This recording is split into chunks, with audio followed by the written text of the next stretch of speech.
Thank you for staying with us, everyone. Political pluralism is a cornerstone of democratic governance. It fosters competition, it enhances representation, it strengthens accountability. But since the 2023 general elections, defections have surged, with prominent opposition politicians across all levels of government joining the APC. In a thriving democracy, political parties are often seen as the pillars of representation and choice. But what happens when those elected under one party's banner decides to switch sides? Today we take a closer look at defections, the act of changing party allegiance, and what it means for the health of a multi-party democracy. Are defections a sign of political flexibility, or do they weaken the very foundation of democratic accountability? Tonight, let's get some answers and insights to my questions from two distinguished gentlemen. Beatrice Kaze is a politician, is a farmer, and a teacher. And my second guest is Gyang, SAN, lawyer, political affairs analyst. Gentlemen, good evening to you. Welcome to Politics Tonight.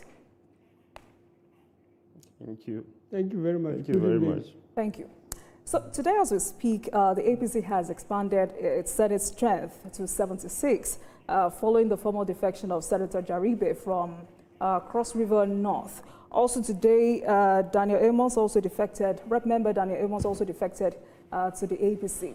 There is a school of thought that says that defections may shift the numbers in Parliament, just like we've seen in the last few months, but they also shift the faith of voters. In the end, the question remains, can democracy stay strong if its players keep changing sides? SAN, let me start with you. Oh, to me, thank you. You know, let me first and foremost appreciate you for bringing me here to have a discourse on these particular issues. And let me also take this opportunity to greet our viewers. It's actually the law. If you look at Section 14 of our Constitution, that Nigeria shall be governed by the principles of democracy and social justice. Now, we are not only talking about democracy, but we are also talking about what? Social justice. So the defections that we are seeing, as far as I am concerned, are based on the efforts of Mr. President by ensuring inclusiveness in governance, which takes care of the issue of social justice. As far as I'm concerned, we don't have any problem with that. Everybody have a right to associate, and you have the right to go to any political party. The law protects you. Chapter 4 of the Constitution of the Federal Republic of Nigeria, which deals with fundamental rights enforcement, as far as I'm concerned, is clear. It also envisages a situation whereby every person has the right to associate. So as far as I'm concerned, I am very, very convinced that the defections so far are based on the agenda of government. If you look at the last administration, I'm sorry, let me talk here as a lawyer. If you look at the last administration of President Buhari, he didn't record this the massive defection. But this President Bola Ahmed Tinubu, as far as I'm concerned, he has shown leadership. He has shown capacity. He has shown inclusiveness. And basically, that is the basic reason for the mass defection to the APC. I can assure you about that. I hear you, SAN, and that's why I intended to start this from the legal perspective, because truly, legally defection is not an unrestricted right. But it is limited by rules designed to, prevent opportunistic party switching that undermines the voter's choice. However, from the legal angle, do these switches exploit constitutional loopholes? Okay. Did you get that, Essien? It's Does not it very mean clear. that because there are Okay. some of your legal colleagues who have said that some of our current laws, as seen in Section 68 1G, Sections 109 sub G, are rendered ineffective. Why is this so? I didn't get you very well. It's not very clear. But if I get you, you are still emphasizing on the fact that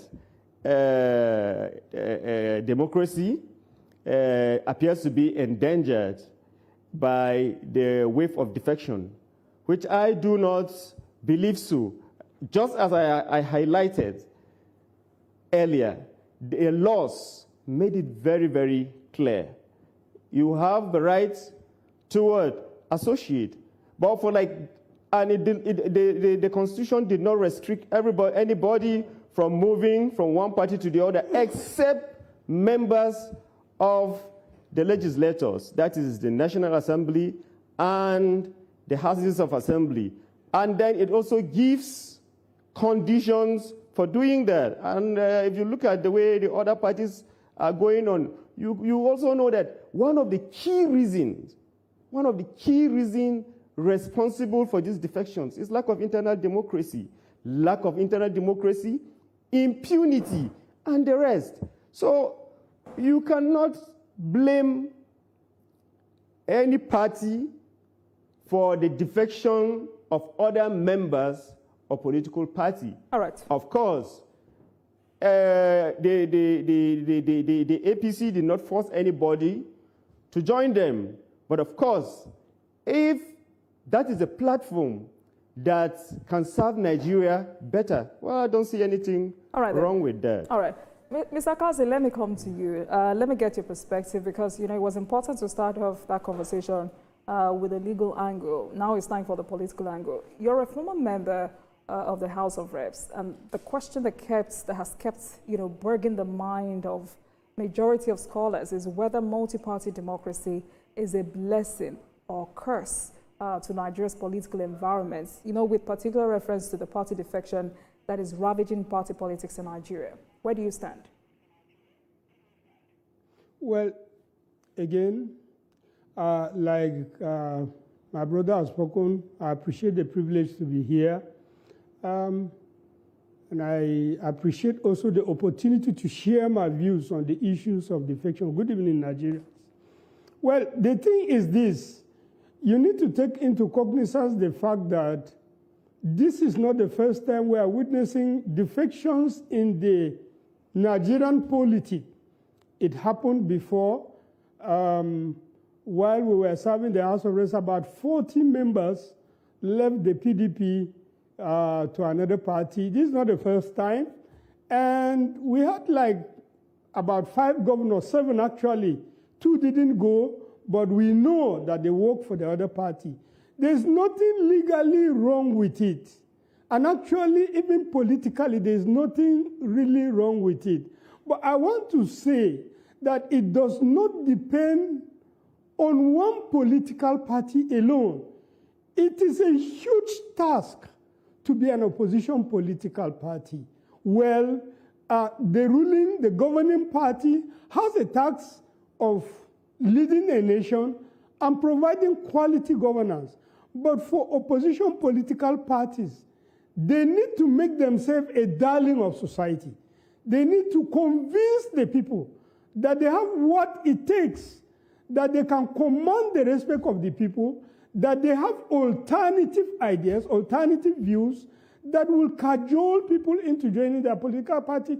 Yes, I know that there are restrictions for legislators that if you are voted into parliament from this political party, unless there is division.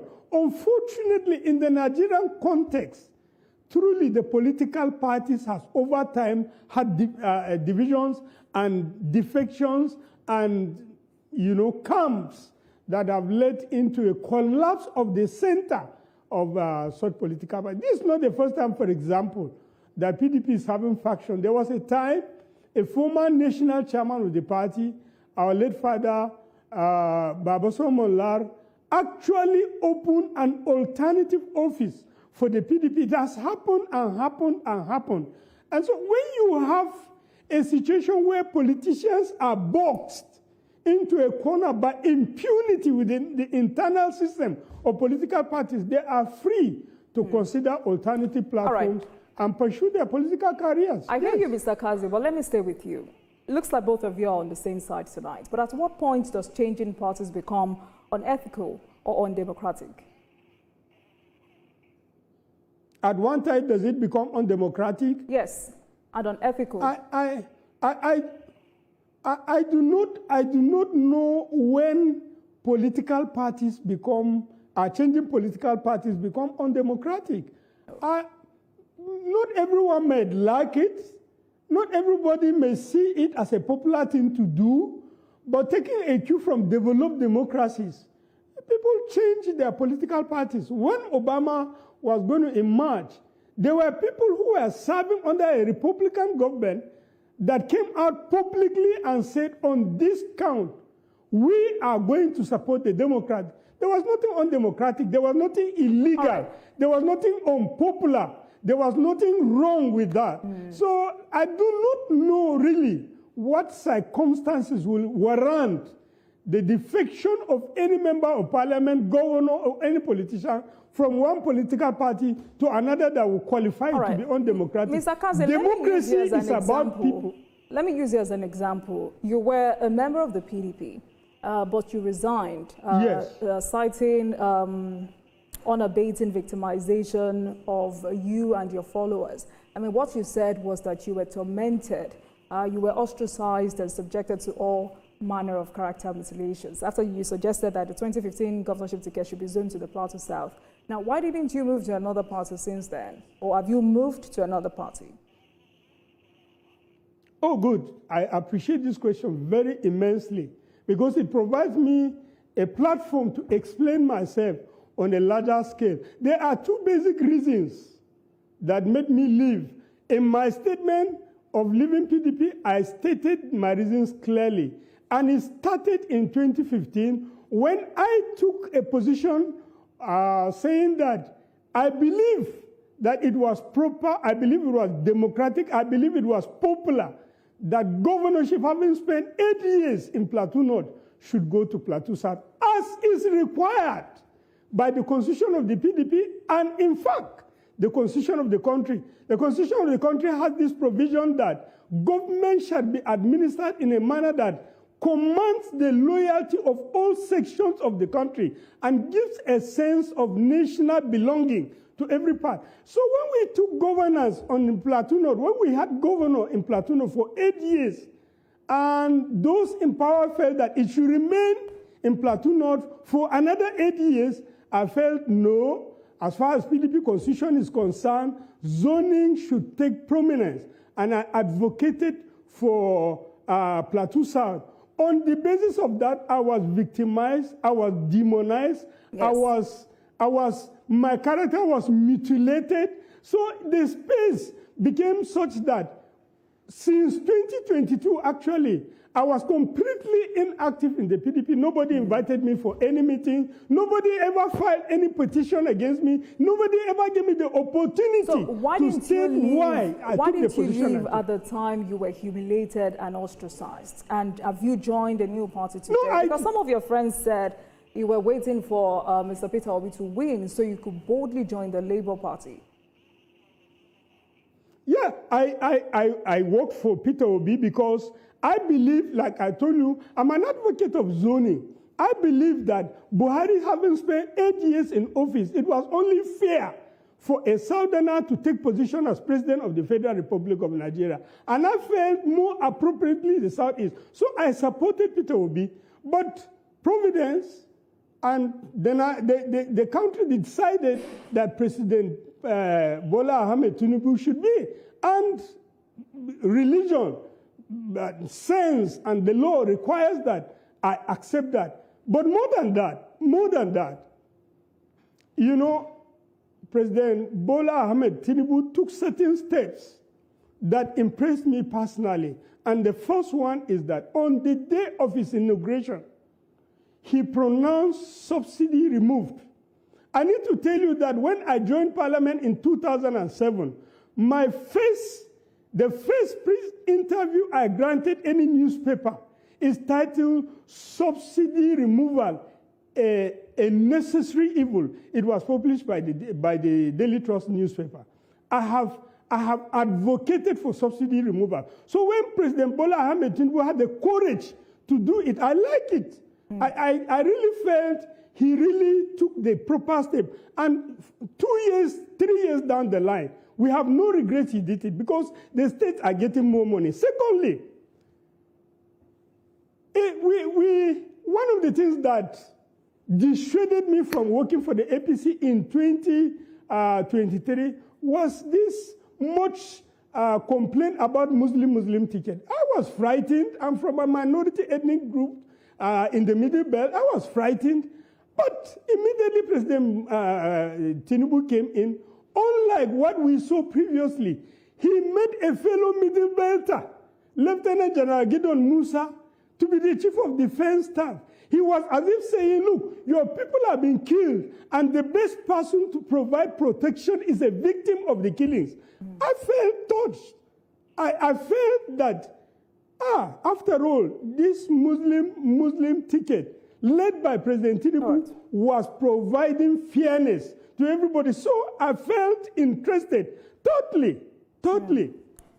If you check the exchange rate, it was going bad, really. They took it from Goodluck Jonathan, less than 1,000 naira. But by the time President Buhari left, it was almost hitting 1,800. Since President Bola Ahmed Tinubu came, I know Mr. it has not gone down less than 1,000. Before I go back to SAN, Mr. Kaze, are you now a member of the APC? Yes, I'm a member of the APC since June 2nd. Yeah, and I was giving my reason until your break. Now, can I continue? Please, I mentioned first the issue of the fact that President Bola Ahmed Tinubu had the courage to remove fuel subsidy, and we have seen the result. I also mentioned that unlike what we saw in the past, his government, President Bola Ahmed Tinubu's government, seemed to be all-inclusive to the extent that a person we consider a middle belter was given such sensitive position as the Chief of Defense Staff. That was second. The third thing I was now saying is that if you check the exchange rate, at least if we cannot say that things have improved to what we want, at least things are not going worse. He took over a government that the dollar exchange rate was between 1,700 to 1,900. In the last 2 years, I know it has not gone less than 1,400, but in the last 2 years, it has not gone beyond 1,600. Right now, it is around 1,450 something. And it has been stable. Until you are able to stabilize the economy, you cannot build an economy. Maybe finally, on this note, on this count, if you look at food prices, in fairness to President Bola Ahmed Tinubu, food prices are actually coming down. I know farmers have complained that they are farming, they are buying fertilizer at expensive rates. So how comes food prices are going down? Yes, a government that is able to stabilize and reverse food prices will now be able to sit down and say, good, now that we have food prices stabilized, what can we do to help the situation of our farmers? Getting chemicals cheaper, getting fertilizer cheaper, getting land for farming cheaper, tractors and all the farm implements. But in any case, let's not forget, farmers do not go to farm only to make profit. Farmers basically go to farm, and I'm one. We go to farm, yes, we go to farm so that food will be available. If in the process we are able to make small gain, fine, so be it, because farming is a business also. But we do not expect that food prices should go high just in order to pacify farming business. So on this full note, I told you about my victimization. Just so we do not deviate from the crux of tonight's conversation. Let me go back to San, and still on the reasons why, governors and National Assembly members are defecting to the APC. I mean, facts show that between 1999 and about 2023, a total of about 23 sitting governors in 18 states defected from the party, under which they were elected to another party, and a lot had happened in the last 2 years. Is the real problem weak party ideology or poor internal democracy within political parties? SAN. Oh, well, just as I said earlier, if you look at what has been happening in most of the political parties, just as the Honorable said, they are supposed to present themselves as viable options for citizens to join. But they have failed in that regard. Look at the chaos everywhere. Look at, is it in the PDP? Is it the Labour Party? Look at Labour Party, in short, as far as I'm concerned. At the point, had three different factions. Look at the PDP, look at what is happening in the PDP. And what is responsible for this is what? Lack of internal democracy. And we've been talking about this issue for a very, very long time. You have your constitution, you have the Constitution of the Federal Republic of Nigeria, yet once leadership is given to you, you administer it with extreme impunity. So as far as I'm concerned, the APC has shown leadership, and nobody should blame the APC. And as far as I'm concerned, the APC are happy to welcome anybody. They cannot stop any person from joining them. What we are saying is that if other political parties want, because actually the responsibility of ensuring multiple party system is not that of a ruling party, but that of the opposition parties. They have the freedom to ensure that they give a platform for people to people, you understand, to participate. As long as they do not do that, I can assure you, nobody will join. All right, let me ask you this question. Let me ask you this question, SAN. If you say the politicians are moving to APC because of lack of internal mechanisms in their own party, the APC is also not without its own internal issues. Don't you think the essence of democracy is for these politicians to stay back in their party and resolve whatever internal issues they have instead of moving to the ruling party? Well, as far as I'm concerned, we are not aware of any for now. None has come to bear. We have seen how they have handled their problems.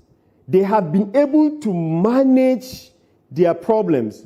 They have been able to ensure that they carry out with their activities seamlessly. I agreed that there is no 100% platform, but I can show you that any platform that has given up to 70%, you have to clap for them.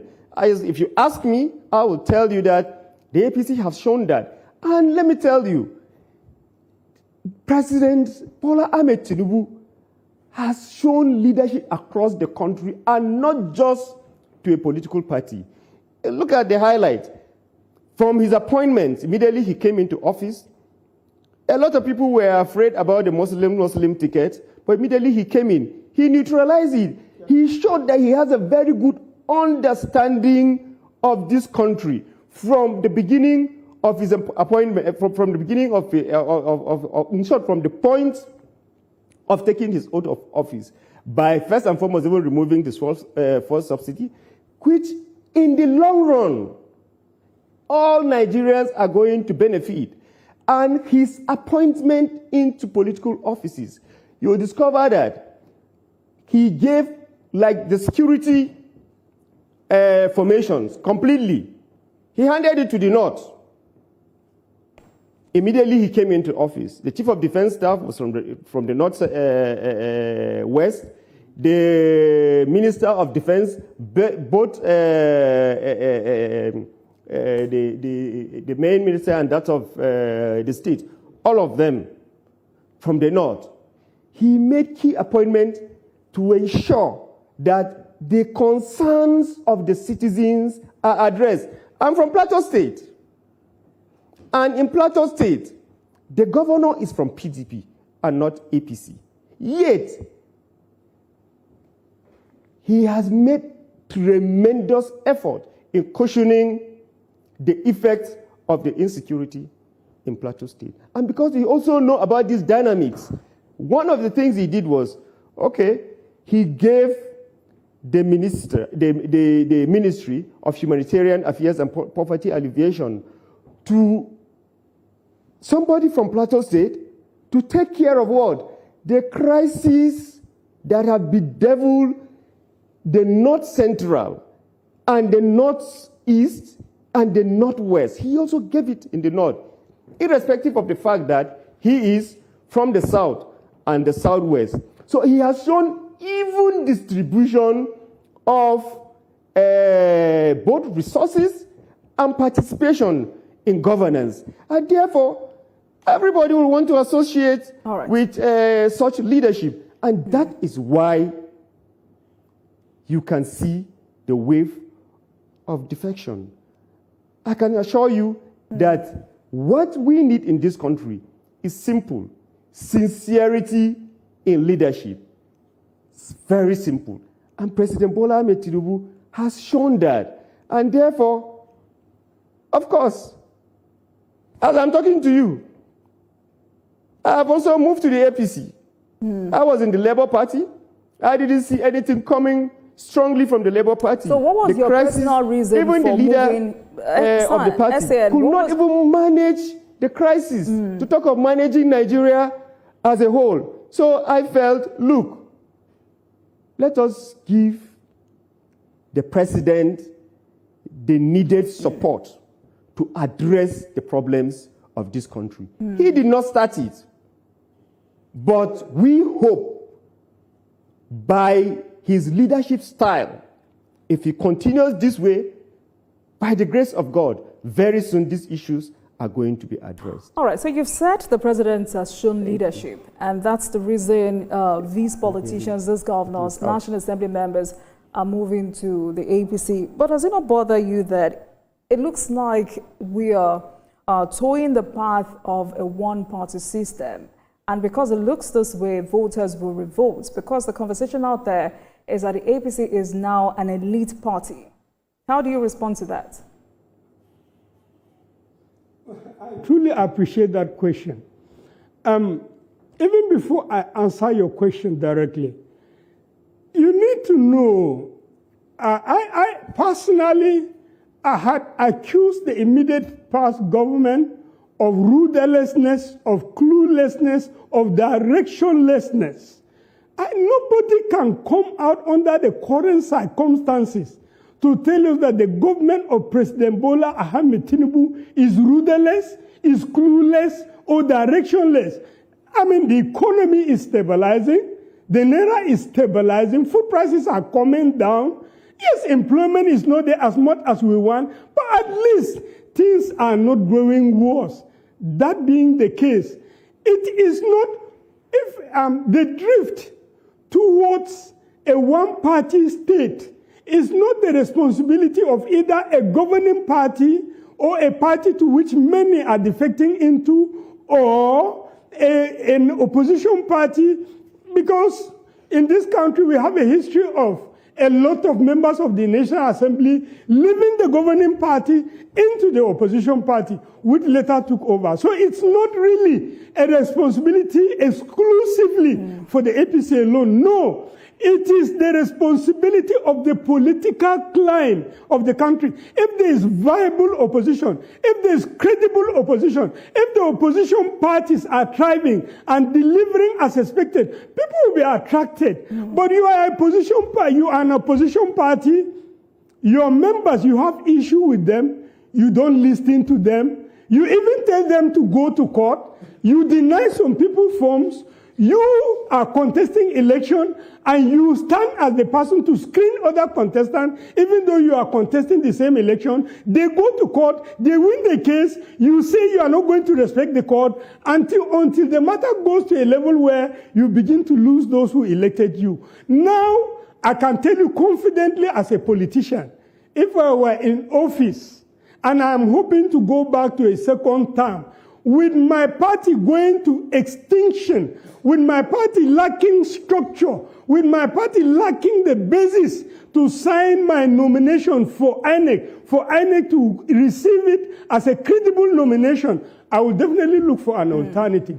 In that case, you cannot blame the ruling party alone. So you would look for an alternative because, kindly hold on, Mr. Kaze, you would look for an alternative because you have not performed.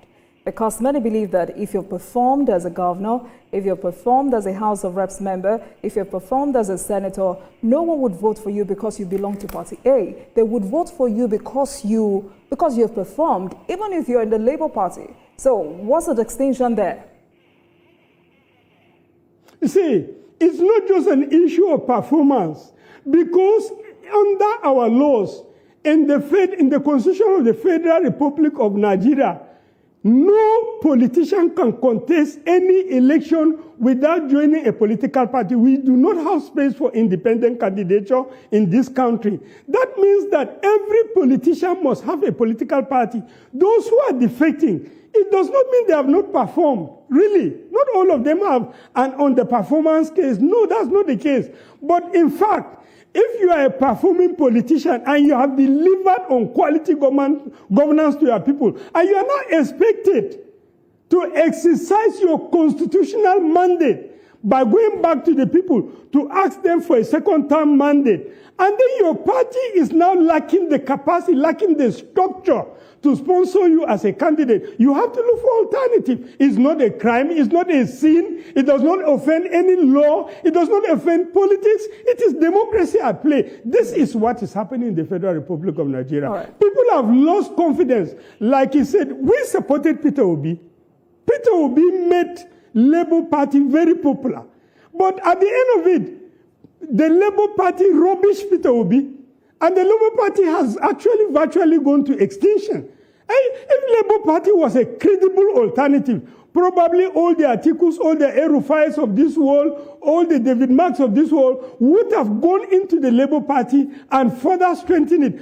That they did not consider the Labour Party, for example, tells you that there's something wrong with the opposition political parties. And Mr. Kaze, just for the record.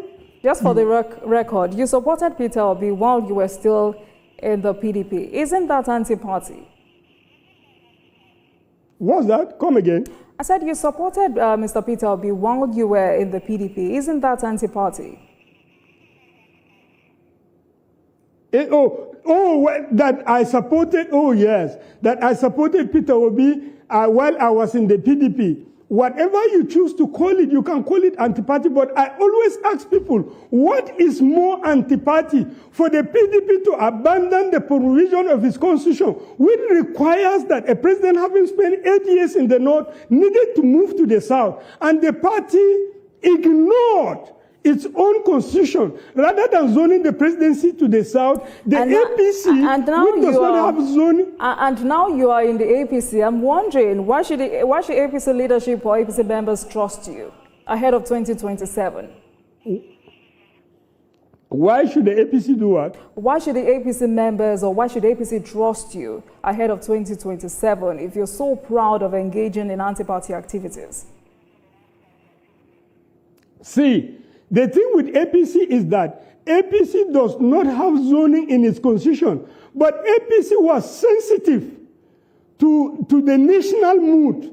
APC was sensitive to feelings of Nigeria. APC realized that President Buhari of blessed memory has spent 8 years in office, and the South needed to get this fair share of power, balance of power. So the APC decided that the presidency was no longer going to remain in the North. Now, PDP that had zoning in its constitution now threw the matter open. The Senator Bala Mohammed committee now said anybody can contest. And clearly, those who had contributed from the South. With utmost respect, I do not mean to divert this attention. All of us who were in the PDP know that immediately President Goodluck Jonathan lost election, the person that held the party, the person that financed the party, the person that kept the party floating is Wike, the Minister of the Federal Capital Territory. He actually kept PDP afloat. Now, when it was time for the presidency to be zoned to the South, even if you don't want Wike, let it at least, let the PDP take the courage to say, okay, the national chairman of the party will be in the North, but the presidential ticket of the party will go to the South. It has never happened in the PDP that the presidential ticket of the party is in one zone and also the national chairman is in the same zone. So who do you blame? Well, who do you blame for the misdemeanor of the PDP to keep both the ticket of the president and the national chairman in one zone? Of course, people became disenchanted, and that has become an albatross. All right, then, the PDP let me go back to yes. SAN, because, you know, he had mentioned or blamed the lack of ideology in some of this opposition party. SAN, if you check the records, between February 2024 and February 2025, about 300 political defections were recorded in Nigeria, with the APC being the primary beneficiary. A typical example is the presidential candidate, Mr. Kaze, supported in 2023, despite being in the PDP. And he says that's no anti-party. Mr. Peter Obi, who is neither here or there, I mean, he's jumping between the Labour Party and the ADC. We've also had, we also have the ones they call the Waka Waka politicians. So this continuous and uncontrollable rate and manner in which Nigerian politicians jump from one party to another. Because you had talked about lack of ideology in some of these parties, can defections ever strengthen democracy by encouraging ideological realignment? Well, I can assure you that, yes, we've had defections in the past. And those defections were pursuant to certain interests. Do you understand? But as the honorable member said, usually defections are a product of certain responsibilities. And usually by what? By the political parties. If you remember what happened in the 2023 general election, you discover that Peter Obi emerged strongly because of what? Defections from different political parties.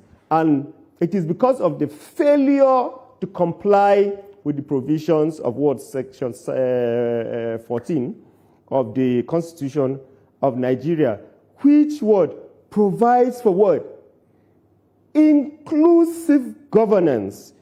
Include everybody, and constitutions of party also made provisions for zoning here and there. That was responsible at that particular time. In 2015, there were defections. Those defections were what? Based on insecurity. They said President Goodluck Jonathan was not able to address the issues of insecurity, and therefore there was a need to bring in somebody who can handle the issue of insecurity.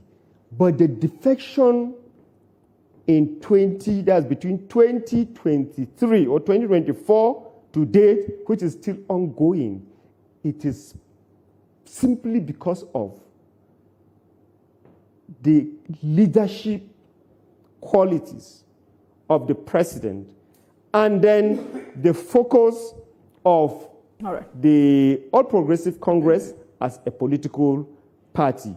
So, and I can assure you, that's why the restriction is only on members of House of Representatives, members of the National Assembly, and the members of the House of Assembly. The reason is this. So should voters have, should voters have the power to recall defecting representatives? I'm not getting you. You talked about restrictions on National Assembly. You talked about restrictions on National Assembly members. So I'm asking, should voters have the power to recall defecting representatives? Can I respond to that? All right, please go ahead, Mr. Kaze. Okay, fine. I need to address, I need to correct an impression that you are creating, anti-party and ideological alignment. Look, you need to understand America, for example, is heading to 300 years of democracy. But I told you, when Obama emerged, Republicans who were serving under Bush came out clearly and said, on this note, for us to have a first black president, we Republicans, XYZ, will vote a Democrat. That is not anti-party, please. Much as America is ideologically advanced, that is not anti-party. But I need to add that it takes time for ideological differences to be defined. Within 25 years, you don't expect Nigerian politicians to have such clearly defined ideologies. We are growing, we are learning the ropes. Yes, we are stabilizing. We cannot be described as a totaling democracy, but you do not expect that we will all jump up all at once and become an advanced democracy. We are learning the ropes. But coming to your question, do the voters have the right for recall? Definitely they do. But as a parliamentarian, I must tell you the truth. The power of recall, to exercise that power is not as easy. You will, if you check, even in advanced democracy, we're out of time, the Mr. power Kaze. of... But both of you, I mean, tonight, both of you have told me that defection is ever justified in a democracy. And I think that's a takeaway for politicians. Thank you so much for speaking with us tonight. Beatrice Kaze, politician, former businessman, and teacher. Also, Gyang Z, SAN, lawyer, political affairs analyst. Gentlemen, thank you so much for speaking with us tonight. Thank you. You're welcome. Thank you. Right. Thank you.